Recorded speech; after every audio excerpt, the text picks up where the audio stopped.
మీ అందరికీ వందనాలు. Wish you happy merry Christmas. మన మధ్యలోనికి ప్రభాకర్ అన్న రావడం మనకి ఎంతో సంతోషకరం. అన్న షెడ్యూల్ చాలా బిజీ. మేము అనుకోని రీతిగా చాలా ఎండింగ్ టైంలో అన్న 2 డేసే ఖాళీగా ఉండే అనుకుంటాం. మేము ఫోన్ చేసినప్పుడు 18, 19 2 డేసే ఖాళీగా ఉండే. అట్టి పరిస్థితిలో మేము ఫోన్ చేసినప్పుడు అన్న మాకు దొరకడం అంటే ఒక 2-3 అవర్స్ లేట్ అయినా కానీ అన్న మాకు దొరకకుండానంట. అన్న మాకు రీసెంట్గా కలిసినప్పుడు చెప్తున్నాడు, మీకు చెప్పిన తర్వాత నాకు మెడికల్ కాలేజ్లో చెప్పడానికి వచ్చింది, ఏమన్నా సమయం ఇస్తారంటే లేదన్న మాకు తప్పకుండా మీరు రావాలి అని అన్నప్పుడు అన్న మాకు రావడం, అది మనందరికన్నా ముందు రావడం ఎంతో సంతోషకరం. హల్లెలూయా. అన్న ఎంఎస్సి చేశాడు, అలాగే ఎంటెక్ కూడా చేశాడు. యుఎస్ఐలో అన్న స్టాఫ్గా పనిచేస్తున్నాడు. మన మధ్యలో 4 సంవత్సరాలు సంగారెడ్డిలో మన మధ్యలో ఉన్నాడు. మనందరికీ సుపరిచితుడు కూడా అన్నకి 2 డాటర్స్ ఉన్నారు. అలాగే అన్న ఇప్పుడు ప్రస్తుతానికి హైదరాబాద్లో ప్రగతి నగర్లో అన్న యుఎస్ఐ స్టాఫ్గా పనిచేస్తున్నాడు. అన్నని వెల్కమ్ చేస్తున్నాను. అందరు చూసి చప్పట్లు కొడుతూ అన్నని స్వాగతం చేస్తున్నాను.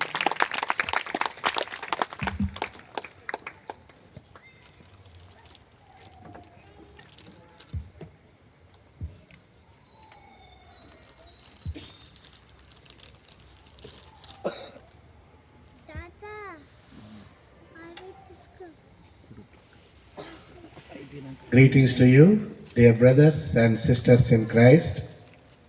ఈరోజు సాయంత్రం మీ అందరితో కలిసి ఇలాగ ఈ ఓడిఎఫ్ కాలనీలో క్రిస్మస్ సెలబ్రేషన్లో ఉండడం దేవుడు నాకు ఇచ్చిన గొప్ప భాగ్యంగా ఎంచుకొని ప్రభువును మహిమపరుస్తున్నాను. అలాగనే సంగారెడ్డిలో ఉన్నటువంటి full gospel prayer fellowship ministries వారికి ప్రత్యేకంగా పెద్దలు దైవజనులు అంకుల్ గారికి కూడా శుభాలు తెలియజేస్తున్నాను. నా తోటి సేవకులందరికీ కూడా ప్రభు పేరిట శుభములు తెలియజేస్తున్నాను. ఈ సాయంత్రం మరి ఈ క్రిస్మస్ సెలబ్రేషన్లో క్రిస్మస్ యొక్క ఉద్దేశాన్ని మనందరము విని ఆశీర్వదించబడాలని నా ప్రార్థన. ఒకసారి ఒక కాలేజ్ గేట్ ముందు ఒక ముసలావిడ కూర్చొని ఉందంట.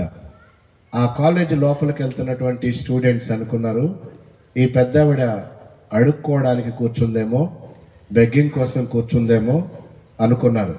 కాబట్టి వాళ్ళ దగ్గర ఉన్నటువంటి ఆ చేంజ్ తీసి పెద్దావిడికి ఇవ్వాలని చూస్తుంటే ఆమె చెప్పింది, నేను ఇక్కడ అడుక్కోవడానికి కూర్చోలేదు, నాకు చదువు రాదు, నాకు ఇష్టమైన ఒక మాట ఉంది, ఆ మాట మీతో చదివించుకుందామని కూర్చున్నాను కానీ అడుక్కోవడానికి కూర్చోలేదు అనగానే స్టూడెంట్స్ దానికేముంది, మాకు చదవచ్చు కదా, మేము చదివి వినిపిస్తాము చెప్పు అంటే ఆమె దగ్గర ఒక చిన్న పుస్తకం ఉంది. పుస్తకంలో ఒక మార్కర్ పెట్టుకొని ఉంది, ఒక లైన్ రిబ్బన్ లాగా తీసి ఈ అండర్లైన్ చేసిన లైన్ చదవండి, ఇది చదివినప్పుడల్లా నా హృదయం చాలా నెమ్మదితో సంతోషంతో నిండిపోతుంది, అందుకోసం ఎన్నిసార్లు వీలైతే అన్నిసార్లు ఈ మాటను నేను చదివి వినిపించుకోవాలన్న ఆశతో ఉంది, అందుకే మీ కాలేజ్ టైంలో నేను ఈ గేట్ దగ్గర కూర్చుంటున్నాను అని.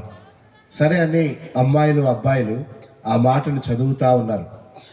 ఆమె చూపించిన ఆ లైన్ అండర్లైన్ చేసిన మాటను చదివి వాళ్ళు వెళ్తూ ఉన్నారు. అలా చదివిన చాలా మంది స్టూడెంట్స్ అనుకున్నారంట, ఈ వచనం లేదా ఈ లైన్ ఈమె కోసం చదివాం కానీ ఇది మా జీవితాన్ని కూడా చాలా తృప్తితో నింపుతుందే, ఈ మాట చాలా విచిత్రంగా ఉందే, it is very heart touching అని అనిపిస్తూ ఉందంట. ఎంతకీ ఆ మాట ఏంటంటారా? ఆ మాటకి క్రిస్మస్కి చక్కని సంబంధం ఉంది. ప్రపంచంలో అనేక మంది హృదయాల్ని టచ్ చేసిన మాట అది, అనేక మంది హృదయాల్ని గెలిచిన మాట, క్రైస్తవ నేపథ్యం ఉన్న వారికి బాగా పరిచయమైనటువంటి మాట. ఆ మాట ఎక్కడుందంటే జాన్ చాప్టర్ 3:16 ఉంది. ఆ పెద్దావిడ చదివించుకున్న మాట యోహాను సువార్త 3వ అధ్యాయము 16వ వచనంలో ఉంది. ఏమని ఉంటుంది అక్కడ? ఎదిగో దేవుడు లోకమును ఎంతో ప్రేమించెను కాగా ఆయన తన అద్వితీయ కుమారునిగా పుట్టిన వారి యందు విశ్వాసముంచు ప్రతివాడు నశింపక నిత్య జీవం పొందినట్లు ఆయనను అనుగ్రహించెను అనే ఈ లైన్ ఆ పెద్ద ఆవిడ చాలాసార్లు చదివించుకొని నెమ్మది పొందుతా ఉంది. మనం కూడా ఈ మాటని చాలాసార్లు వినుంటాం క్రైస్తవ నేపథ్యం అయితే. ఒకవేళ దేవుని గురించి తెలియని వాళ్ళకైతే, ఫస్ట్ టైం వింటున్న వారైతే, నేను చదివిన ఈ లైన్లో, బైబిల్ వర్స్లో, ఈ వచనంలో ప్రాముఖ్యంగా 3 విషయాలు ఉన్నాయి. ఆ 3 విషయాలు కూడా క్రిస్మస్కి సంబంధించినవే. Number 1, God and his love for man kind. దేవుడు నిన్ను నన్ను ఎంతో ప్రేమిస్తున్నాడు అనే మాట అక్కడ ఉంది. రెండో విషయం ఏముందంటే, పెరిసింగ్ మ్యాన్ కైండ్, మనుషులు నశించిపోతా ఉన్నారు అనే మాట ఉంది. మూడవ మాట ఏముందంటే, నశించిపోతున్న నీకు నాకు సమస్త మానవాళికి దేవుడు నిత్య జీవాన్ని బహుమానంగా ఇవ్వాలనుకుంటున్నాడు. క్రిస్మస్ కానుకగా he wants to give eternal life, నిత్య జీవాన్ని ఇవ్వడానికి దేవుడు ప్రేమతో దిగొచ్చాడు.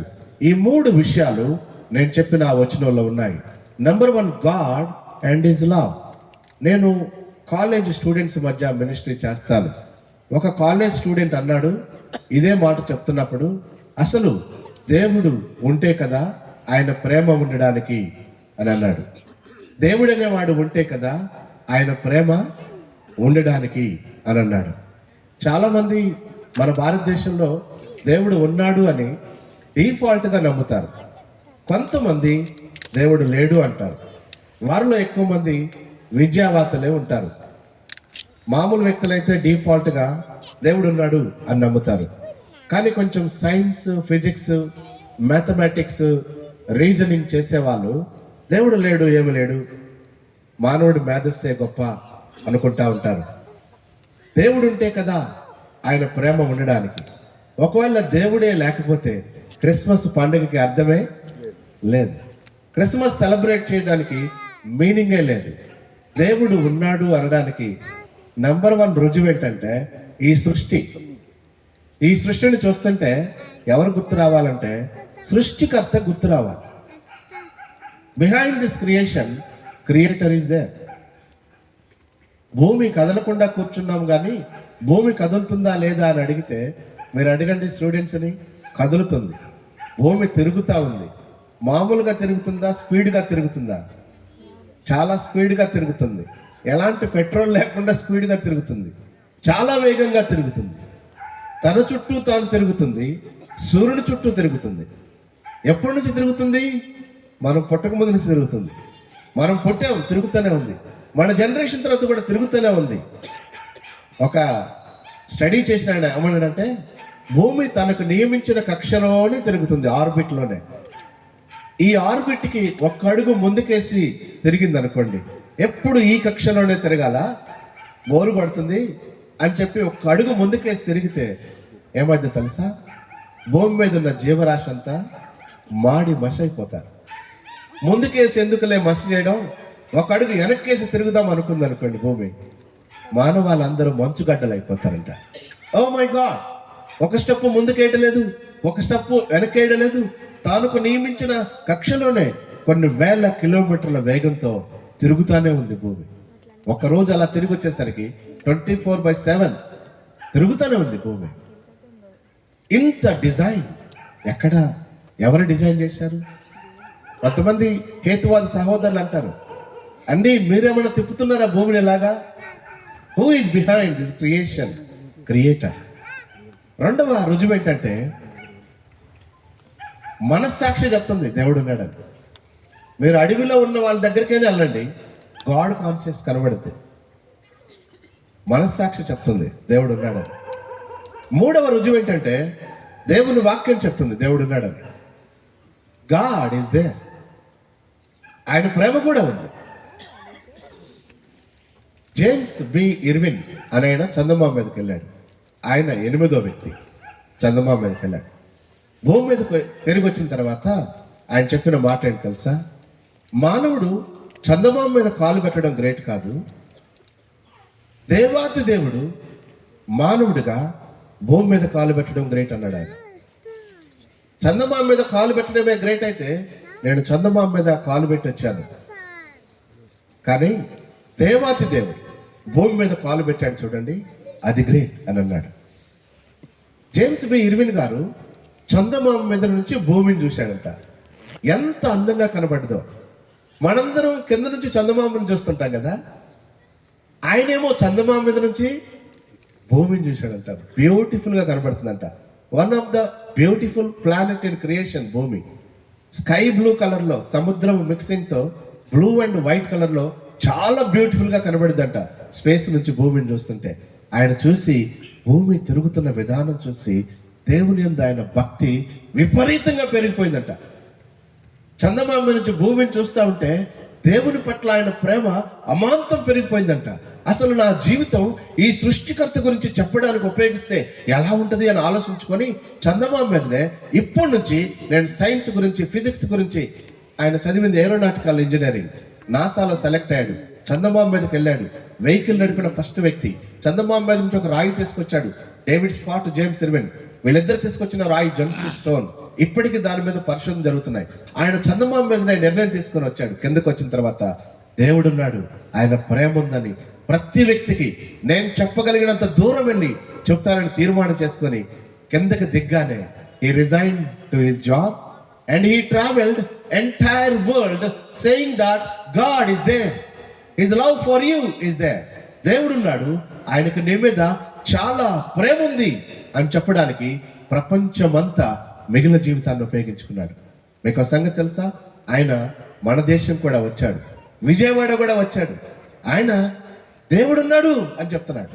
ఫిజిక్స్ రానోడో, కెమిస్ట్రీ రానోడో కాదు, ఆయన వాటిలో పాండిత్యం సంపాదించాడు. నాసాలో సెలెక్ట్ అవ్వడం అంటే అంత ఈజీ కాదు. ప్రపంచంలో ఉన్న క్రీమ్, మళ్ళా క్రీమ్లోనే కాంపిటీషన్ ఉన్న వాళ్ళు నాసాలో సెలెక్ట్ అవుతారు. అంత క్రీమ్ వ్యక్తి అంటున్నాడు, God is there, he came down for us. దేవుడు ఉన్నాడు, ఆయన మనల్ని ప్రేమించి మన కొరకు వచ్చి ఉన్నాడు. ఆయనకు మన పట్ల చాలా ప్రేమ ఉంది, అందుకే దిగొచ్చాడు.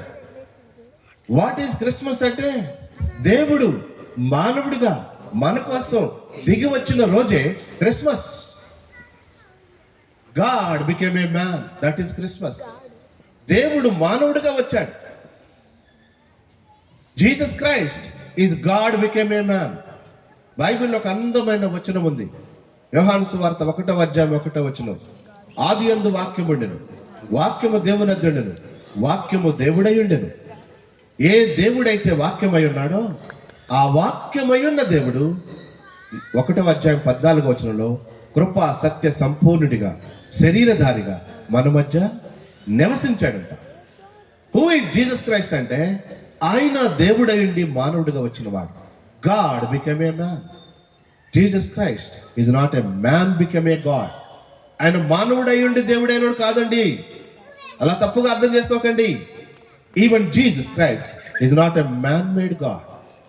ఒక 10 మంది కలిసి ఈయన దేవుడిని చేద్దాం చలో అని తయారు చేసుకున్న దేవుడు కాదు ఆయన. Instead is a God become a man.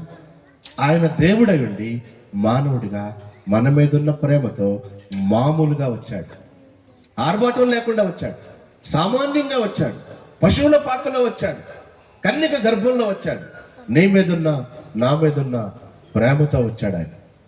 ఆయనకి మన పట్ల ఎంత ప్రేమ ఉందో చూపించడానికి వచ్చాడు, ఎంత ప్రేమ ఉందో మాటలతో చూపించడానికి వచ్చాడు, చెప్పడానికి వచ్చాడు, ఆయన క్రియలతో చూపించడానికి వచ్చాడు. God loves you so much. ఈ భూమి మీద ఉన్న ప్రతి వ్యక్తిని దేవుడు ఎంతో ప్రేమిస్తున్నాడు. ఒక ఆయన ఇలా అన్నాడు, మానవుడి యొక్క ప్రాథమికమైన అవసరత, the very primary need of mankind is to be loved. ప్రేమించబడటం, స్వచ్ఛమైన ప్రేమ, మచ్చలేని ప్రేమ, స్వార్థం లేని ప్రేమ, మోసం చేయని ప్రేమ నాకు దొరికితే నా జీవితం ఎలా ఉంటుందో తెలుసా? హెవెన్లో ఉన్నట్టుగా ఉంటుంది ఈ ప్రేమ దొరికితే. అందుకే గ్రీక్ వాళ్ళు ప్రేమను 4 రకాల ప్రేమలుగా వర్ణించారు. చాలా ఉన్నాయి కానీ టాప్ 4 ప్రపంచంలో ఫేమస్ అయింది. నెంబర్ 1 స్టోర్గే లవ్ అంటారు. స్టోర్గే లవ్ అంటే అమ్మ పిల్లల్ని ప్రేమించింది, నాన్న బిడ్డల్ని ప్రేమిస్తాడు, తల్లిదండ్రులు పిల్లల్ని ప్రేమిస్తారు, పిల్లలు తల్లిదండ్రులు ప్రేమిస్తారు. ఆ మాటకు వస్తే ఈ ప్రపంచంలో అత్యంత శ్రేష్టమైన ప్రేమ ఎవరిదంటే తల్లి ప్రేమే. దేవుని ప్రేమ తర్వాత the highest love we can quote, that is mother's love. తల్లి ప్రేమ గొప్ప ప్రేమ. బిడ్డల్ని 9 నెలలు మోయడం, కానీ వాళ్ళని పెంచి పెద్దవాళ్ళని చేయడం, అందులో ఎంతో ప్రేమ ఉంది. మనల్ని అందరినీ మన తల్లులు అలానే కానీ పెంచి పెద్ద చేశారు. We are deeply loved by our mothers. ఎంతో గొప్ప ప్రేమ. అయితే అక్కడక్కడ ఈ ప్రేమకు కూడా వైరస్ కనబడతా ఉంటుంది. అక్కడక్కడ ఈ ప్రేమ కూడా ఏమైందబ్బా అనిపిస్తుంది. హైదరాబాద్ పట్టణంలో ఒకసారి తన సొంత కూతుర్ని తల్లి ఏం చేసిందో తెలుసా? ఈ చపాతీలు కాలుస్తారు కదా, ఏమంటారు మన సంగారెడ్డిలో, బాగా వేడి చేసి కాలుస్తారు, అదేంటది? పెనమా? పెను, పెంక, కచ్చియా? కచ్చి బాగా కాల్చిన తర్వాత తల్లి అట్లకాడో పెనమో ఏదో ఒకటి, మీకు అర్థమైందిగా. అది బాగా కాల్చిన తర్వాత తన సొంత కూతుర్ని, చిన్న బిడ్డని ఎత్తి దాని మీద కూర్చోబెట్టి తల్లి ఒకసారిగా మానవాళి షాక్ గురైంది. How come mother do like that? సొంత తల్లి అట్లా చేయగలదు? అలా చేయగలిగిన వాళ్ళు ఉన్నారని సొసైటీ చెప్తుంది. సొంత బిడ్డని తల్లి కాలుతున్న పెనం మీద కూర్చోబెట్టడం. What happen to mother's love? ఎన్ని ఆర్టికల్స్ రాశారు, మీడియా వాళ్ళు ఎంతగా ఆ పాయింట్ని వైరల్ చేశారు. ఎంతో మందికి ఏమైంది అమ్మ ప్రేమకు? థ్యాంక్ గాడ్ మన అమ్మలు అలా లేరు.